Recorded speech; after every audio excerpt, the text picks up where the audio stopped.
ബോധം കെട്ട് വീഴാങ്ങണ്ടൊരു നേരം. സനുവിന്റെ കല്യാണമെങ്കിലും ഒന്ന് കഴിഞ്ഞിട്ടായിരുന്നെങ്കിൽ എന്തെങ്കിലും ആയിക്കോട്ടെ എന്ന് വെച്ചേനെ ഞാൻ. ഇനിയിപ്പോ ഇതെല്ലാം കൂടെ വീണ്ടും മാറ്റി വെച്ചിട്ടും എങ്ങാനും നടക്കാതെ വന്നാ.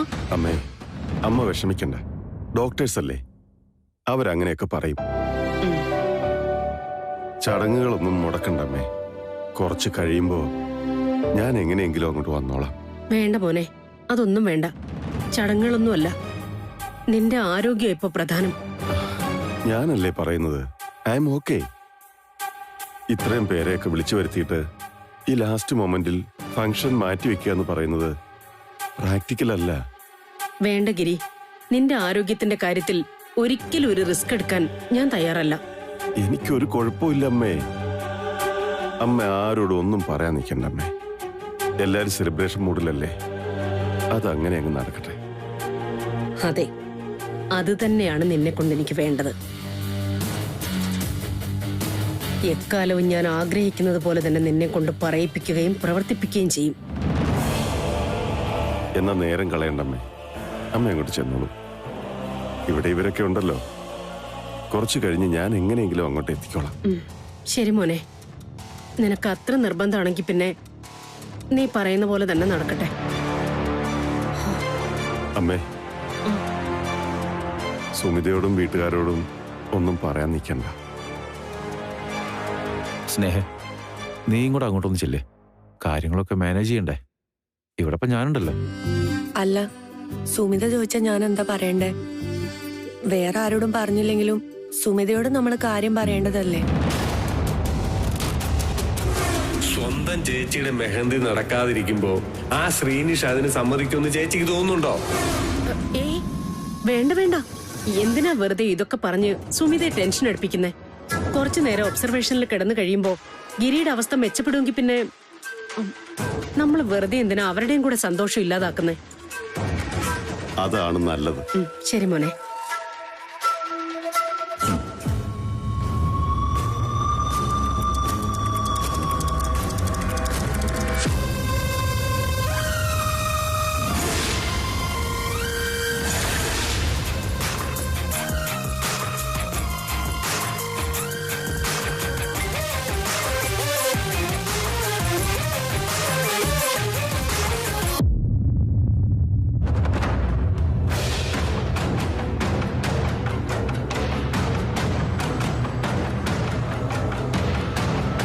ഗിരിധർ നമ്പ്യാർ, നിങ്ങൾ വിവാഹത്തിന്റെ ഒരുക്കങ്ങളുടെ തിരക്കിലോ അതോ മനഃപൂർവ്വം എന്നെ ഒഴിവാക്കാൻ നോക്കുന്നതോ?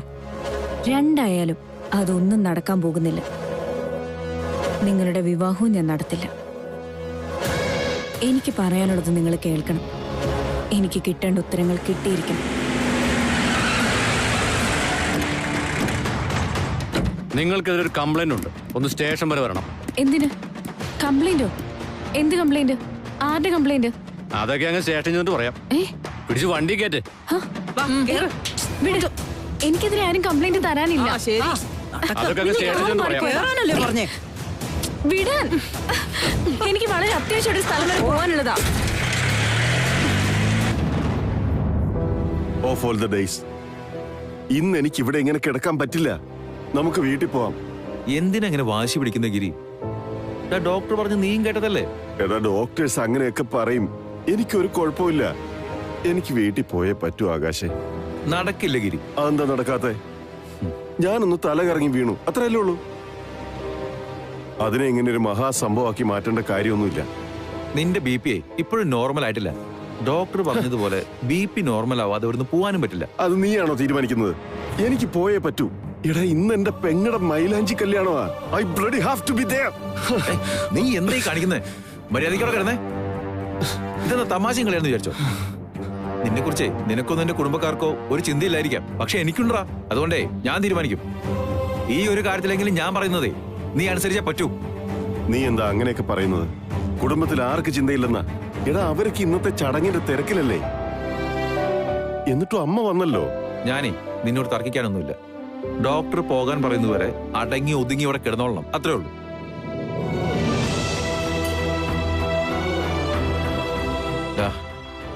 ഇനിയെങ്കിലും സ്വന്തം കാര്യം നോക്കി ജീവിക്കുന്നു. നാളെ പറ്റിയത് നിന്നെ നോക്കാനേ ആ സുമിത മാത്രമേ കാണൂ.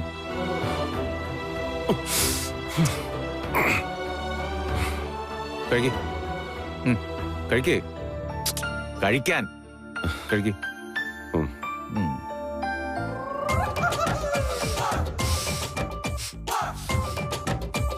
ഇവനെ കൊണ്ട്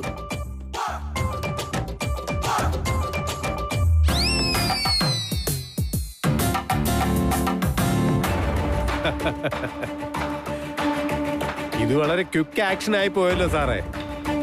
ഇത്രയും വേഗം കാര്യം നടക്കുമെന്ന് ഞാൻ ഒരിക്കലും പ്രതീക്ഷിച്ചില്ല. ഗിരി സാറിന്റെ കാര്യമല്ലേ, നമ്മൾ വേണ്ടതുപോലെ ചെയ്യാതിരിക്കും സാറേ. അറിയാം. എന്തായാലും കല്യാണം കഴിയുന്നിടം വരെ അവളെ ഒരു കാരണവശാലും പുറത്തു വിടില്ല. ഏയ് അതൊന്നും പേടിക്കണ്ടെന്നേ. വേണ്ട വകുപ്പുകളൊക്കെ ചേർത്ത് ഞാൻ അവളെ പൂട്ടിക്കോളാം. അത് മതി. ആ പിന്നെ പ്രധാനപ്പെട്ട ഒരു കാര്യം പറയാം. അവളെ അറസ്റ്റ് ചെയ്ത് ലോക്കപ്പിലിട്ടിരിക്കുന്ന കാര്യം ഒരു മീഡിയക്കാരും അറിയാൻ പാടില്ല. അതൊക്കെ എടുത്തു പറയണോ സാറേ? ഒക്കെ വേണ്ടതുപോലെ ചെയ്തോളാന്നേ. കല്യാണം നാളെയല്ലേ, ഗംഭീരമായിട്ട് നടക്കട്ടെ. അല്ല, നന്ദൻ സാർ വരില്ലേ? പ്രത്യേക ക്ഷണമുണ്ട് കേട്ടോ. വരും, തീർച്ചയായിട്ടും എത്തും. ഓക്കെ, അപ്പൊ എന്നാ എല്ലാം പറഞ്ഞ പോലെ. ഓക്കെ, ശരി സാർ.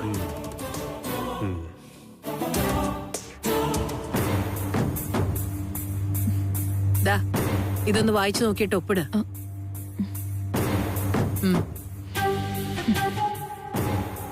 ആ, നിന്നെ കാണാൻ നിന്റെ വക്കീൽ വന്നിട്ടുണ്ട്.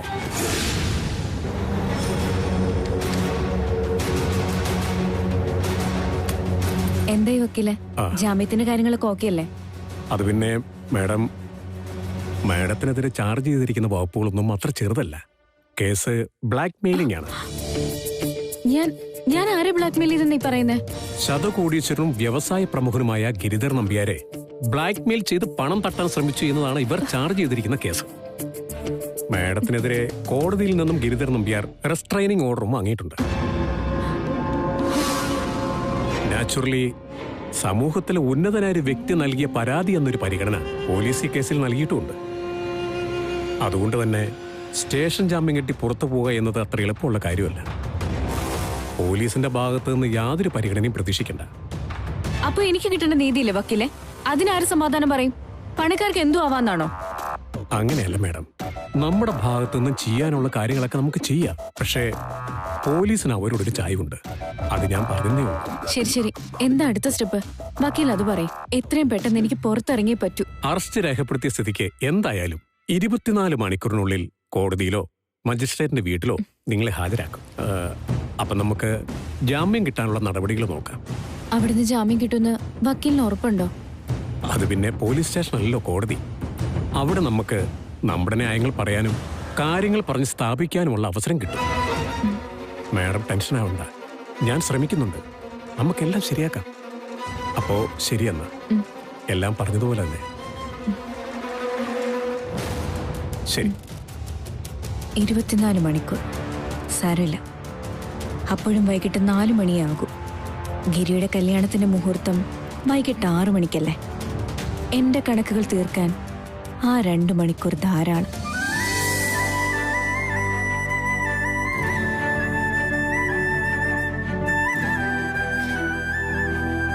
നോക്കട്ടെ, സുന്ദരിയായിട്ടുണ്ടോ നോക്കട്ടെ.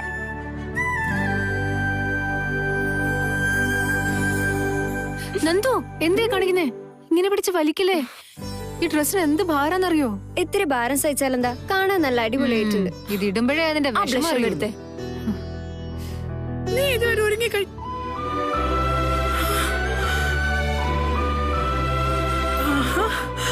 എന്റെ മോള് സുന്ദരിയായിട്ടുണ്ട് ശരിക്കും. അവിടെ എല്ലാവരും നിന്നെ അന്വേഷിക്കാം. വാ, നിങ്ങൾ എന്തെങ്കിലും കളിച്ചോണ്ടിരിക്കണേ? വാ, നേരം പോണു.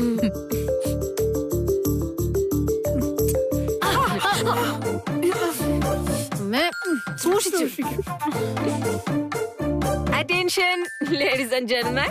So here we present Miss Sumita. Yay! So ഇനി വളരെ കുറച്ച് ദിവസങ്ങൾക്കുള്ളിൽ Mrs. Sumita Giridhar. Let's clap. മോളെ, നിന്നെ ഈ രൂപത്തിൽ കണ്ടാലേ ആ ഗിരിധറിന് ശരിക്കും ഇഷ്ടാവും. അത്രയ്ക്ക് സുന്ദരിയായിട്ടുണ്ട്. ഒന്ന് പോ അമ്മായി. മാറി മാറി മാറി മാറി.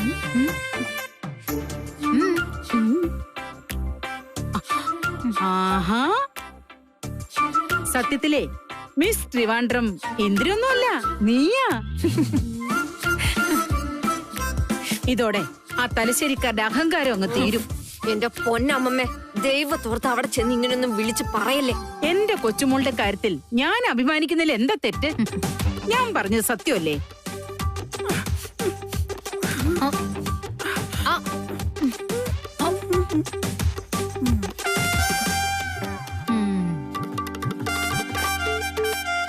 കണ്ണേറ് കിട്ടാതിരിക്കാനാ. ഇനിയിപ്പൊ അത് അടുപ്പിക്കൊണ്ട് കത്തിക്കും. അതോടെ മനുഷ്യൻ തുമ്മി മരിക്കും.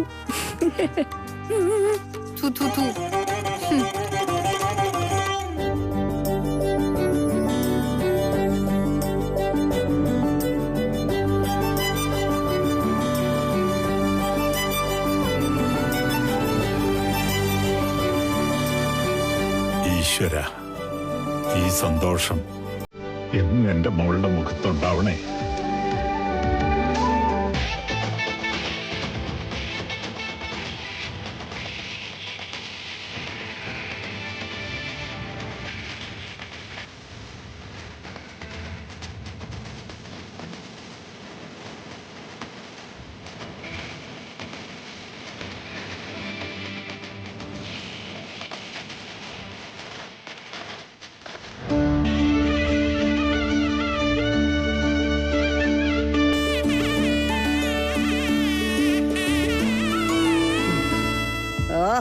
സമാധാനായി. എല്ലാരും സമയത്ത് തന്നെ എത്തിയല്ലോ. രാഹുവാലത്തിന് ഇനി വളരെ കുറച്ചു നേരേ ബാക്കിയുള്ളൂ. ഈ രാഹുവും കേതുവും ഒക്കെ ഇപ്പൊ ആര് നോക്കാനാ? അതൊക്കെ പഴഞ്ചൻ ഏർപ്പാടല്ലേ.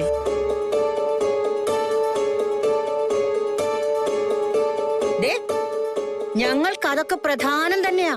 ഞങ്ങളെ തലശ്ശേരിയിൽ പാരമ്പര്യമുള്ള കുടുംബക്കാരാ.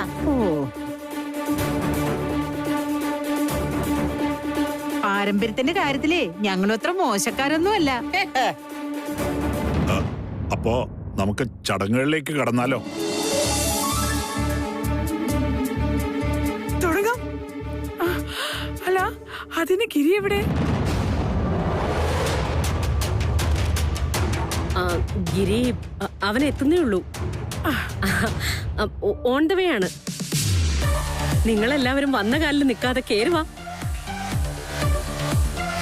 എന്നാലും അവൻ ഈ സമയത്ത് എവിടെ പോയതാ?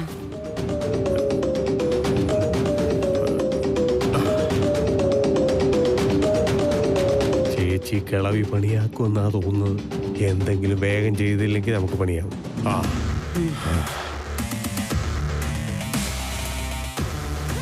സുമി സുന്ദരിയായിരിക്കുന്നു കേട്ടോ. You look really grand. ഈ വേഷത്തില് സുമിയെ കാണാൻ നല്ല ഭംഗിയുണ്ട്. അല്ലേ സ്നേഹ? സത്യം. സുമിതയുടെ അമ്മേ, നിങ്ങൾ ഇവിടെ നന്നായിട്ട് ഒരുക്കിയിട്ടുണ്ട്. ഇന്നലെ വരെ കണ്ട സുമിയെ അല്ലേ ഇത്? Thank you. അതെ, എല്ലാരും വന്നാട്ടെ. വരൂ വരൂ വരൂ.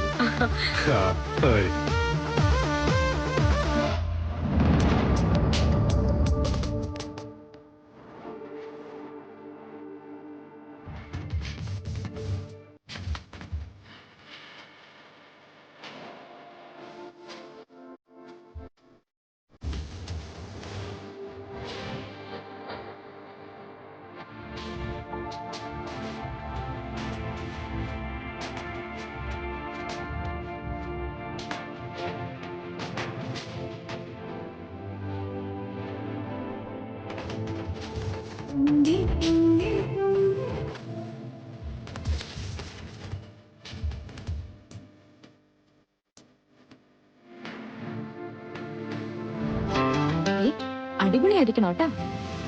ചുമക്കണം നന്നായിട്ട്. It should be blood red. Okay, ഈ മൈലാഞ്ചി ആയിരിക്കും ഏറ്റവും ഭംഗിയായിരിക്കുക. ഇത് നന്നായി ചുമക്കാനും സ്വർണം പോലെ തിളങ്ങാനും ഇവരൊരു ട്രിക്ക് പ്രയോഗിക്കുന്നുണ്ട്. ആണോ?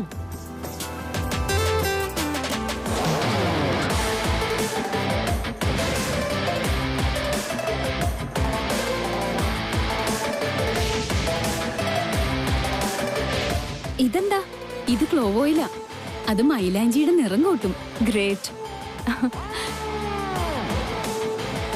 എനിക്ക് സുമിതാന്റെ പോലെ മൈലാഞ്ചി ഇടണം. ദാ ഇവിടെ മുതൽ ഇവിടെ വരെ ഇത്രയും നീളത്തില്. എനിക്കും ഇതുപോലെ മൈലാഞ്ചി ഇട്ട് തരുമോ ചേച്ചി? ഇട്ടുതരാലോ, പക്ഷെ ഒരു കണ്ടീഷനുണ്ട്.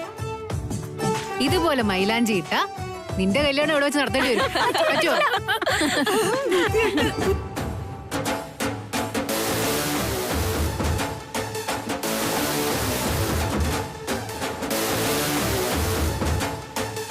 ചേച്ചി, ഞാൻ അവിടെ വരെ ഒന്ന് പോയിട്ട് വരാം. എന്തിനാ ഇപ്പൊ അങ്ങോട്ട് പോകുന്നത്? അതെ, അവര് മൈലാഞ്ചിയില് ക്ലവ് ഓയിൽ ഉപയോഗിക്കുന്നുണ്ട്. അത് നമുക്കും കൂടെ ഇത്തിരി തരുമെന്ന് ചോദിക്കാം. ഭയങ്കര കളറാ ചേച്ചി. വേണ്ട നന്ദു, നീ ആവശ്യമില്ലാത്ത കാര്യങ്ങൾക്കൊന്നും പോണ്ട. സാധാരണ മൈലാഞ്ചിക്ക് എന്ത് നിറം കിട്ടുമോ ആ നിറം കിട്ടിയാ മതി. ഇത് മത്സരമൊന്നും അല്ലല്ലോ. ഓക്കെ.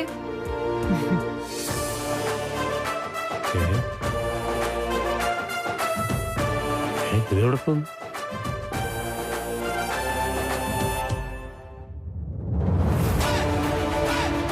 അതെ, മൈലാഞ്ചിക്കാരോട് എനിക്കൊരു കാര്യം പറയാനുണ്ട്.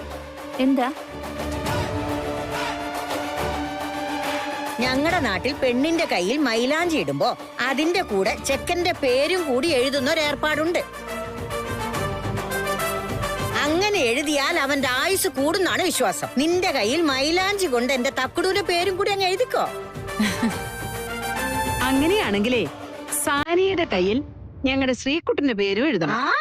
അവന്റെ പേരും കൂടി എഴുതിക്കോട്ടെ, അതിനെന്താ കുഴപ്പം?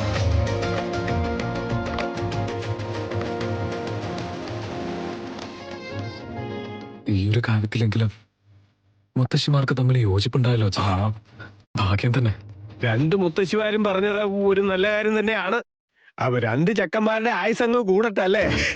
നിന്റെ അഭിപ്രായം ഇവിടെ ആര് ചോദിച്ചു? നിനക്ക് വേറെ എന്തെല്ലാം ജോലിയുണ്ട്, അതൊക്കെ പോയി ചെയ്യടാ കൊച്ചേ.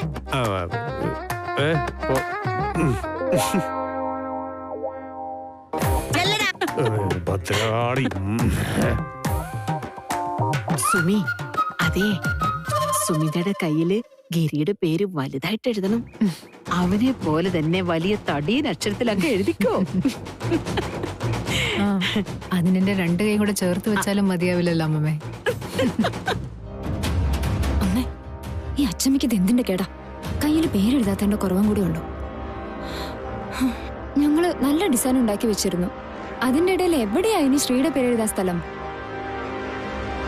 മോളെ, നീ വെറുതെ പ്രശ്നം ഉണ്ടാക്കാൻ നിക്കല്ലേ. മുത്തശ്ശി പറഞ്ഞതല്ലേ, അങ്ങ് എഴുതിയേക്ക്. അമ്മ എന്തേ പറയുന്നേ? അതൊന്നും ശരിയാവില്ലെന്നേ. എടിപെണ്ണേ, ഞാൻ പറഞ്ഞത് അങ്ങോട്ട് അനുസരിച്ചാ മതി. എന്നാ നീ പിറുപിറുക്കുന്നേ? ഒന്നുമില്ലെങ്കിലും അവൻ നിന്നെ കെട്ടാൻ പോന്നവനല്ലേ? ശരി, എഴുതാ അച്ഛമ്മ. ആ, അങ്ങനെ വഴിക്ക് വാ. എത്ര ചെറുതായിട്ട് എഴുതാൻ പറ്റുമോ അത്രയും ചെറുതാക്കി എഴുതിയാ മതി. ഇനി കാണാൻ പറ്റിയില്ലെങ്കിലും ഒരു കുഴപ്പമില്ല. ശരി. അല്ല, ഇവിടെ മൊത്തത്തിലൊരു തണുത്ത മട്ടാണല്ലോ. ഇവിടെ ഒരു മംഗളകാര്യം നടക്കല്ലേ? പാട്ടും ഡാൻസും ഒന്നും ഇല്ലേ? ഒന്നാവട്ടെ. ആയിക്കോട്ടെ, ആയിക്കോട്ടെ.